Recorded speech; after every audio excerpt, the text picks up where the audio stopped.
Hi friends, welcome back to my channel. So ఇవాళ వీడియోలో ఏంటంటే మన ఫ్యామిలీలో రిలేషన్స్ బాగుండాలంటే మనం ఫాలో అవ్వాల్సిన 3 విషయాలు అయితే చూద్దాము. సో ఫ్యామిలీ అనగానే ఏంటి, పేరెంట్స్ ఉంటారు, పిల్లలు ఉంటారు, ఇంకా తోడబుట్టిన వాళ్ళు ఉంటారు. సో మీరు ఎంత ఎక్స్టెండ్ చేసుకుంటే అంత ఫ్యామిలీ అవుతుంది కదా.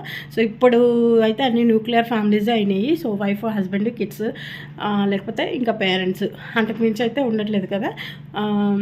సో ఫ్యామిలీలో రిలేషన్స్ బాగుండాలంటే ఫస్ట్ ఉండాల్సింది ప్రేమ అనమాట. ఫ్యామిలీలో ఒకరి పట్ల ఒకరికి ప్రేమ అనేది ఉండాలి.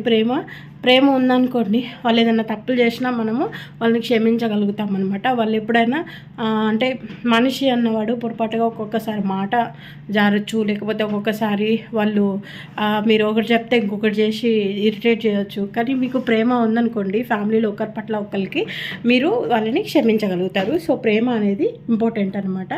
ఇంకా ప్రేమ ఉందనుకోండి, మీరు త్యాగం చేయగలుగుతారు, ఒకరి కోసం ఒకరు త్యాగం చేయగలుగుతారు. సో సెల్ఫిష్గా ఉండరు అనమాట. సో ఫ్యామిలీలో ఫస్ట్ ఉండాల్సింది ప్రేమ. సో పేరెంట్స్కి పిల్లల పట్ల ప్రేమ ఉండాలి. అప్పుడు ప్రేమ ఉంటేనే కదా మనం సాక్రిఫైస్ చేయగలుగుతాం, ప్రేమ ఉంటేనే కదా ఇది చేయగలుగుతాం పేరెంట్స్గా. సో అది పార్ట్నర్ పట్ల ఉండాలి. ఇంకా సెకండ్ వచ్చేసేసి వాల్యూ, రెస్పెక్ట్ అనమాట. సో మనము అవతల మనిషికి వాల్యూ ఇస్తున్నామా లేదా, ఇప్పుడు పేరెంట్స్కి వాల్యూ ఇస్తున్నామా లేదా, పార్ట్నర్కి వాల్యూ ఇస్తున్నామా లేదా. వాల్యూ ఇచ్చేది, గౌరవం ఇచ్చేది ఎట్లా తెలుస్తుంది, కొన్ని ఇన్సిడెంట్స్లో మనకి బయటపడుతుంది మనకి వాల్యూ ఇవ్వట్లేదని. ఇప్పుడు సపోజ్ ఇప్పుడు పార్ట్నరే ఉన్నారు, వాళ్ళు వాల్యూ ఇస్తున్నారో లేదని ఎలా అర్థమవుతుంది? పేరెంట్స్ ముందు కానీ, లేకపోతే సొసైటీ ముందు కానీ వాళ్ళు సరిగా మనల్ని డీల్ చేయలేదనుకోండి, వాల్యూ ఇవ్వనట్టే కదా. కొన్ని సిచ్యువేషన్స్లో ఇప్పుడు ఎవరైనా వచ్చి ఒక మాట అన్నప్పుడు మనల్ని వాళ్ళు ఎలా తీసుకుంటున్నారు, సో మనకు వాల్యూ ఇస్తే వాళ్ళు రియాక్ట్ అవుతారు కదా. సో అదనమాట, వాల్యూ ఇస్తున్నారా లేదా. వాల్యూ అనేది ఇప్పుడు పిల్లలకే మనం వాల్యూ ఇస్తున్నామా లేదా ఎట్లా తెలుస్తుంది?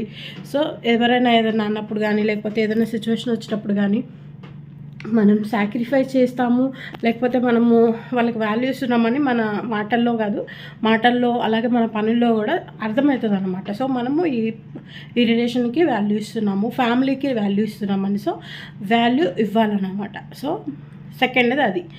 ఇంకా థర్డ్ వచ్చేసేసి ఫ్యామిలీ అనగానే కమ్యూనికేషన్ ఉండాలి. సో ఒకరితో ఒకళ్ళు కమ్యూనికేట్ అవుతున్నామా. ఇప్పుడు అందరూ మొబైల్స్ వచ్చాక మొబైల్ చూసుకుంటా కూర్చుంటారు, ఎవరితో ఒకరితో ఒకళ్ళు మాట్లాడుకోరు. దానివల్ల ఏంటంటే మీ మధ్య అండర్స్టాండింగ్ అనేది అంత ఉండదు అనమాట.